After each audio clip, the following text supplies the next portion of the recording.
Generally आपको मैं दिखा भी देता हूँ। जैसे ये पूरा खाद बन चुका है, तो ये देखिए, ये यहाँ पर देख पाएंगे साथियों, हमारे जो मोहित भैया हैं उनके द्वारा यहाँ पर केचुआ को भी दिखाया जा रहा है। और ये कंपोस्ट खाद है, पूरा नेचुरल खाद है, पूरा एकदम। केचुआ है कि जनरली लोग इतना केचुआ नहीं डालते हैं और नहीं रखते हैं। हमारे यहाँ इतना केचुआ अपना, मतलब ये खुद का अपना।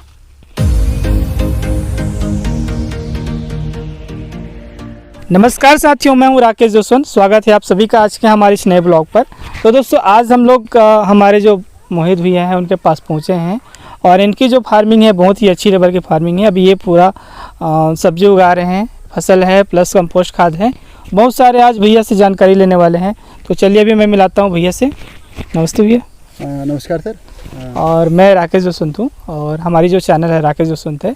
हम लोग ज़्यादातर किसान से मिलकर उनकी जो जानकारी है और उनकी जो जर्नी है, हम लोग हमारे जो व्यूवर हैं, हमारे जो संग साथी हैं, उनसे हम लोग शेयर करते हैं। तो साथियों, आज जो हमारे साथ जो गेस्ट यहाँ पर मौजूद हैं, वो एक बहुत ही अच्छी लेवल, बहुत ही अच्छी पोस्ट से यहाँ पर रिज़ाइन करके आप खुद से आए हैं, है ना? जी जी। और इनकी जो सैलरी थी अप्रॉक्स 60 to 70 प्लस थी, जी जी, है नहीं? तो आज मैं साथियों आप लोग को उसी शख्स से मिलाऊंगा जिन्होंने बहुत ही अच्छी एक मुकाम हासिल करके आज खुद का एक फार्म स्टार्ट किया है। और ये यहाँ पर जो देख पा रहे हैं कंपोस्ट की पूरी खाद है और ये पूरा लिस्ट में मिलाता हूँ आपको। मेरा नाम मोहित कुमार है और जनरली हम इस फार्म को 2 साल हमें चालू करते हो गए और 2 साल पहले मैं जॉब करता था। 2 साल पहले आप जॉब करते? सर कहाँ जॉब कर रहे थे? मैं इससे पहले बिलासपुर में जॉब करता था। अच्छा, बिलासपुर में जॉब। तो हमारे जो दर्शक हैं, मैंने उनको बोला कि 60 प्लस सैलरी थी, तो मैं उनको क्लियरिटी आपके मुंह से बताना चाहूँगा कितनी थी सर? मैंने एजुकेशन में BBSc किया है, bachelor of veterinary animal sciences. और मैं उत्तराखंड से पढ़ा हूँ। उत्तराखंड से पढ़े हैं। और उसके बाद जॉब तो मैं काफ़ी जगह किया, लेकिन लास्ट टाइम मैं बिलासपुर में एक डेयरी फार्म में मैनेजर था, कान्हा डेयरी इंडस्ट्रीज बिलासपुर। तो उसमें जॉब छोड़ने के बाद फिर मैं यहाँ पे आया। एक हमारे अंकल हैं रजगामार में। हाँ, तो मेरा एक फ्रेंड रहता था रजगामार में, कुछ टाइम में उसे दिया, उनका भी एक डेयरी फार्म था। जी। और उसके बाद फिर मैं यहाँ पे आके ज़मीन पे परचेजिंग करके, लैंड परचेजिंग करके, और अभी हम खेती कर रहे हैं। अच्छा, तो इसमें अपन सैलरी की बात कर रहे थे, तो सर उसमें सैलरी आपकी क्या अप्रॉक्स रही होगी? उसमें तो अप्रोक्स मेरे को, मतलब मेरा जो था, मतलब फर्म की तरफ से ही खाना रहना अलाउंस वगैरह सब था, और प्लस 50,000 प्लस सैलरी थी। 50,000 प्लस, जो कि मेरे को 70 प्लस पड़ जाता था, क्योंकि रिकमेंडेशन उनका था, ट्रैवलिंग चार्ज टोटल उनका था, मतलब टोटल। हाँ, फूड फेयर उनका, फूड फेयर, रहना खाना सब उन्हीं का था। जी। तो ये थी सर की जानकारी के हिसाब से। अब हम लोग जानना चाहेंगे सर की पहले स्टार्टिंग जर्नी कैसे हुई थी। तो सर ये जैसे आप फार्म अभी हम लोग देख पा रहे हैं, लगभग 2 साल से आप कर रहे हैं, तो इसमें आप जर्नी में स्टार्टिंग कौन से किए थे? स्टार्टिंग जर्नी ये थी कि मेरे को अपनी लाइफ में कुछ अलग करना था, मतलब मेरे को सब की तरह नहीं, अपने आप को प्रूफ करना था। प्रूफ करने के लिए यह है कि कोई IAS बनना चाहता है, कोई PCS बनना चाहता है, तो मेरा रुझान थोड़ा सा लोगों से अलग था। मैं ज़मीन से जुड़ के लोगों की सेवा करना चाहता था, स्टार्टिंग से ही, है ना? हाँ, तो अब सेवा करने के लिए क्या काम खोजा जाए जिसमें मतलब जीरो से स्टार्ट कर सकें और मेहनत करनी पड़े। लेकिन एक ये था कि हर किसी का अपना अपना बजट होता है, मेरे पास ज़्यादा बजट नहीं था। तो मैं देखा, पूरे सब में रिसर्च करा, तो मेरे को एग्रीकल्चर फार्मिंग में उतरने का मेरे को जो लगा कि ये ऐसा है कि सब में अगर टाइम देंगे लंबे समय तक तो थोड़ा सा अचीव करेंगे। और वैसे भी एग्रीकल्चर थोड़ा सा स्लो प्रोसेस तो होता है, लेकिन जब भी होता है तो अच्छा ही होता है। हाँ, हाँ।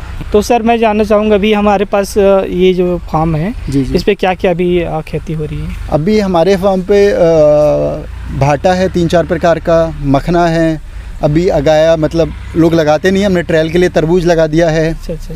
अभी बंद गोभी निकल रही है, फूल गोभी निकल रही है, बीन्स निकल रही है, लौकी नया लग चुका है, बरबट्टी लग चुका है, और डोड़का काफ़ी मात्रा में हमारे यहाँ लगा हुआ है। पपीते की खेती हमारे यहाँ हो रही है। और मेन फोकस हमारा टोटल जितना भी हम खाद डाल रहे हैं, टोटल हम ऑर्गेनिक की तरफ जा रहे हैं। अच्छा, तो जैसे सर मैं यहाँ पर एक अभी खाद देख पा रहा हूँ, तो थोड़ा सा हमको खाद के बारे में बताइएगा। ये बर्मी कंपोस्ट है। बर्मी कंपोस्ट जनरली मैं पहले रिसर्च किया 2 साल पहले। मैं जो भी हमारे एग्रीकल्चर डिपार्टमेंट के हैं, मैं उनके पास गया, किसान सेवक से मिला। जी। तो उनसे सलाह ली क्या करना चाहिए, क्या नहीं करना चाहिए, खेती में मेरे को कंपोस्ट चाहिए। तो उन्होंने कुछ सलाह दी, उन्होंने कहा कि पिट बनाओ, ऐसे करो। फिर मैं नॉर्थ गया। क्योंकि मैं जनरली आधे से ज़्यादा भारत का भ्रमण करा हूँ और मुझे घूमना अच्छा लगता है, तो मैं नॉर्थ गया यूट्यूब पे देख कर ही। यूट्यूब पे देखी। और उसके बाद जो केचुआ खाद के जो बड़े बड़े फॉर्म चला रहे हैं लोग, उनके 2 फॉर्म पे मैं विजिट करा, तो उनसे मेरे को समझ में आया कि जितना पढ़ाया गया है या जितना बताया गया है उतने की ज़रूरत नहीं है, उससे थोड़े में भी आप स्टार्ट कर सकते हैं। और मैंने शुरू में 1 बैट से स्टार्ट किया। अच्छा। जनरली शुरू में ये दिक्कत आई थी कि केचुआ मैंने परचेज़ करा तो 300 रुपये केजी मेरे को मिला। 300 रुपये पर केजी के हिसाब से। ठीक, मैं 10 केजी खरीदा और मेरे को लूट लिया गया। सीधी बात ये है, क्योंकि उसमें 1 किलो केचुआ था और 9 किलो कच्चा गोबर था। अच्छा। उतना नॉलेज नहीं था, देख के तो आए थे, लेकिन वही था कि जब कोई भी नया काम करते हैं सब दिक्कत आती है, हमें भी आई। उसके बाद फिर 10 किलो केचुए में कुछ नहीं होना था।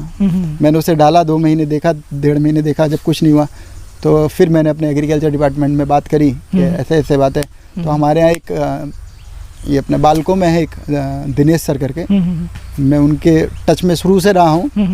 उनसे मैंने बात करी तो उन्होंने कहा मोहित जितना ज़्यादा केचुआ होगा उतना जल्दी खाद जल्दी बनेगा। अच्छा, उतना जल्दी खाद बनेगा। हाँ। और अपना भी जो कंपोस्ट है वो भी जल्दी तैयार हो जाएगा। जल्दी तैयार होगा। उसके बाद मैं 2 कुंटल केचुए को परचेस करा 100 रुपये केजी में प्राइवेट तौर पे।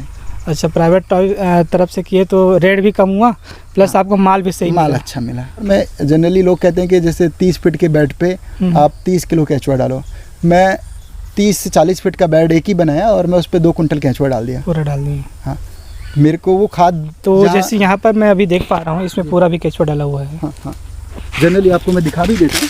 जैसे ये पूरा खाद बन चुका है, तो ये देखिए, ये यहाँ पर देख पाएंगे साथियों, हमारे जो मोहित भैया हैं उनके द्वारा यहाँ पर केचुआ को भी दिखाया जा रहा है। और ये कंपोस्ट खाद है। हाँ, पूरा नेचुरल खाद है, पूरा एकदम। केचुआ है कि जनरली लोग इतना केचुआ नहीं डालते हैं और नहीं रखते हैं। हमारे यहाँ इतना केचुआ अपना, मतलब ये खुद का अपना पर्सनल, अभी एक अच्छा स्वस्थ केचुआ। स्वस्थ केचुआ एकदम। हाँ। पूरा सब के सब बहुत अच्छे हैं और बड़े बड़े में हैं। हाँ,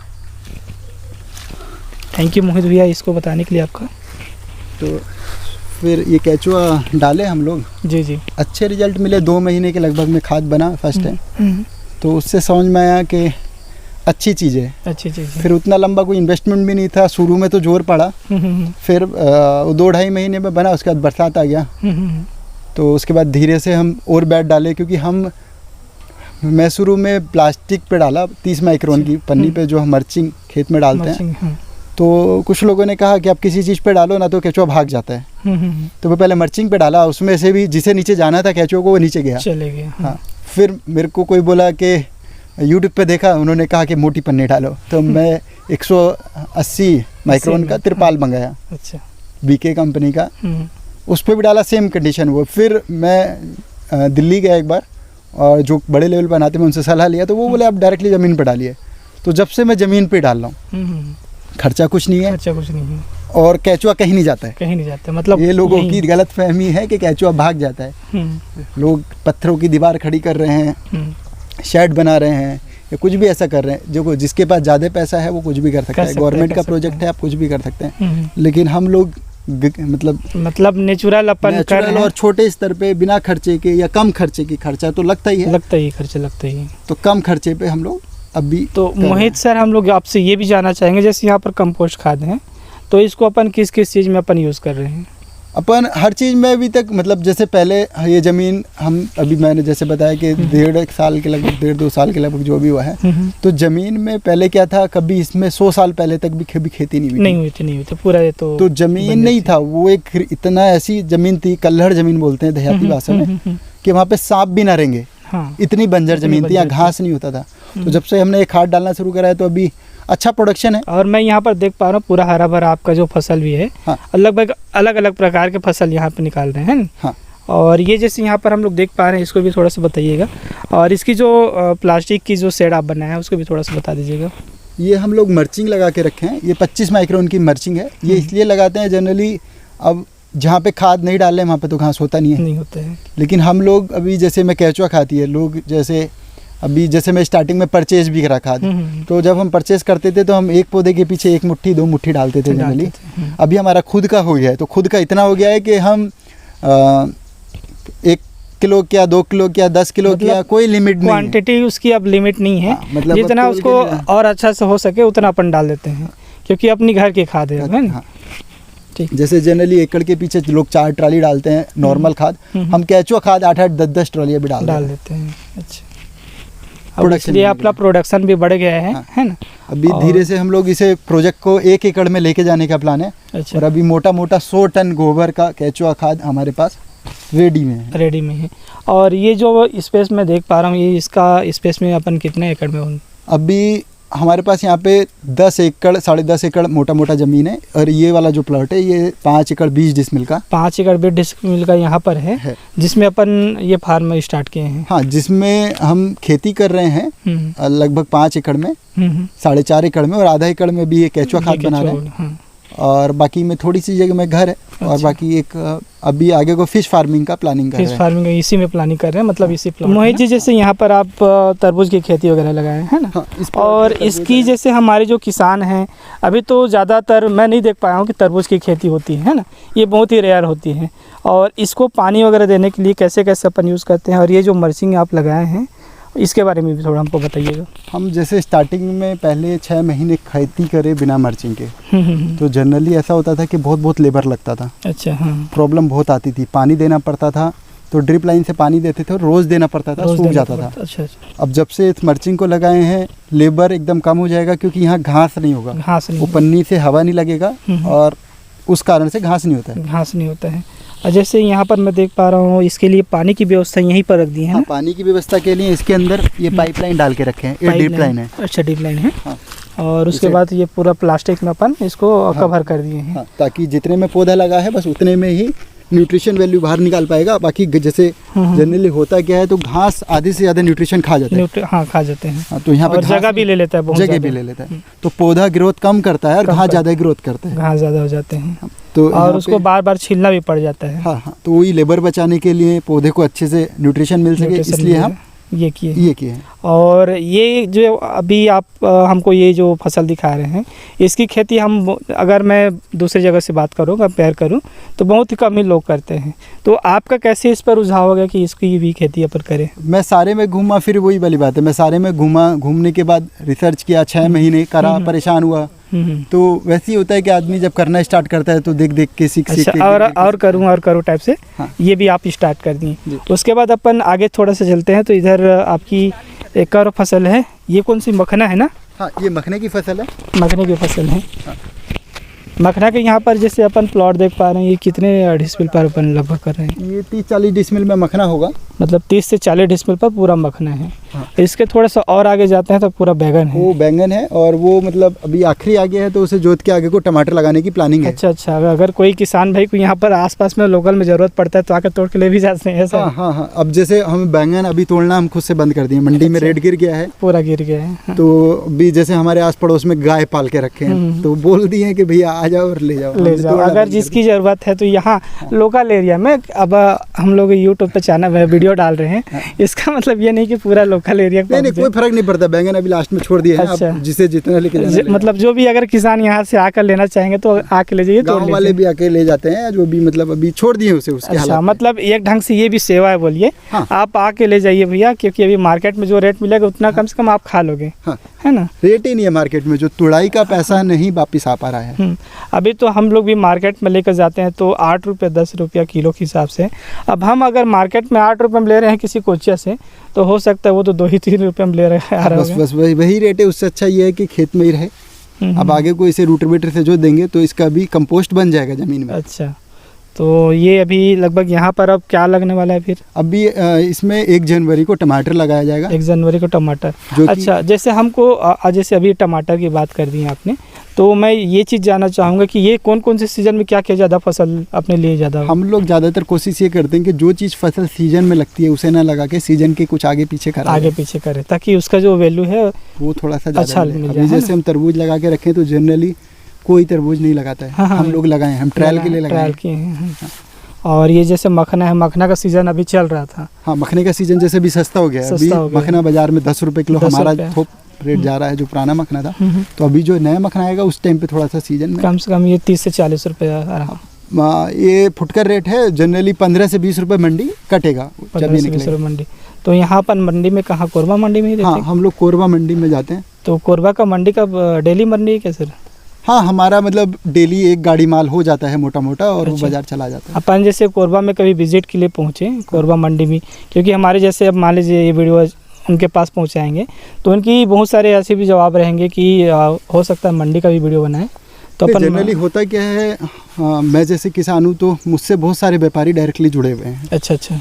अब जिसे मेरे यहाँ जो प्रोडक्शन पे माल आ रखा है वो लोगों को पता है, लोग मेरे साथ फ़ोन पे ग्रुप में जुड़े हुए हैं। तो जनरली जिसे जो माल चाहिए होता है वो फ़ोन पे फ़ोन करके सुबह बता देता है, सुबह बता देते हैं कि भैया अपने को इतना माल चाहिए, इतना माल चाहिए, और हो सके तो निकाल दीजिए, अपन आके ले जाएंगे, ऐसा है ना? नहीं, जैसे गाड़ी जाता है हमारा, अच्छा। तो वो गाड़ी उनकी शॉप पे पहले छोड़ देता है। तो जनरली पहले हमारा माल बालको जाता है, अच्छा, फिर कोसाबाड़ी जाता है, फिर बुधवारी जाता है, और फिर जो बचा हुआ माल लेता है वो मंडी में जाके सेल आउट होता है। अच्छा, मंडी में जाने से अच्छा है कि जैसे जो जिनको हाँ, जल्दी रिक्वायरमेंट है उनके पास अपन छोड़ देते हैं। उसमें भी थोड़ा सा अंतर यह आ जाता है कि जो लोकल माल है उससे मतलब डायरेक्टली, जैसे जो मंडी में माल आता है जनरली वो एक दिन पहले का टूटा हुआ होता है, या अभी जैसे हमने गोभी निकाले थे, पत्ता गोभी, पूरी बरसात पत्ता गोभी निकला हमारा। हाँ। तो पूरी बरसात पत्ता गोभी यहाँ लोकल का आता ही नहीं था।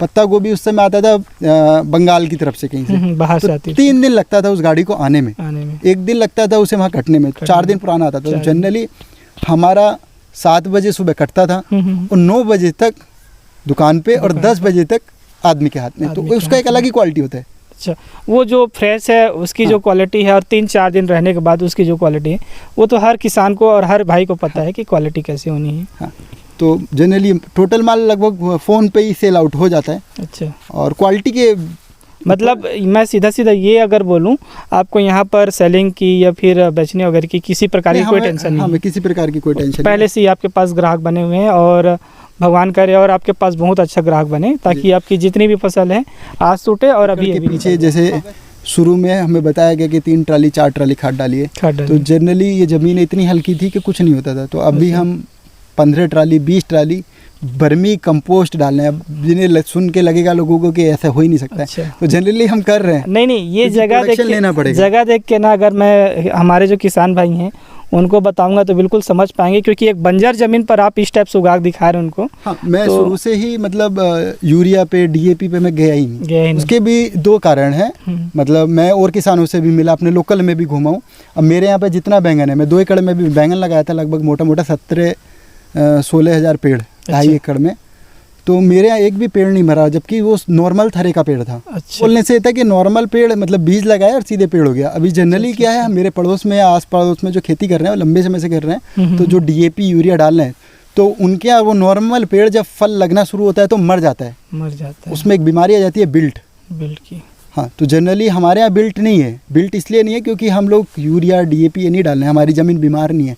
हम ऑर्गेनिक खेती कर रहे हैं, तो उससे एक फ़ायदा ये है कि अब जो बिल्ट आना शुरू हो जाता है तो फिर ऐसा होता है कि जैसे रायपुर में CV नर्सरी है या जो और नर्सरी है, तो फिर वहाँ से ग्राफ्टेड पौधा मंगाना पड़ता है। तो उसकी जो जड़ होती है वो जंगली भाटे की होती है और ऊपर का पौधा दूसरा होता है, दूसरा हो जाता है। तो वो जनरली 12 से 11, 12, 13 रुपये तक का वो घर आके पौधा पड़ता है। अच्छा, तो अभी हमें वो